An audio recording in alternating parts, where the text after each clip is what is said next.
Good day, I am Benita Serfontein from South Africa, and I'm pleased to be one of the speakers at this year's Quantum Biofeedback Conference hosted by Mandelay in Athens, Greece from 2 to 5 November. We are well aware that when stress becomes chronic and emotions are suppressed, that they can cause real injury to the internal organs and open the door to disease.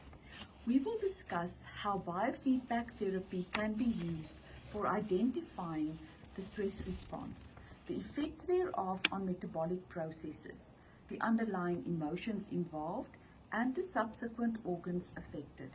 We will also discuss how to use our quantum biofeedback devices and therapy for the restoration of balance in the energetic system of the body and to strengthen the self-healing capacity.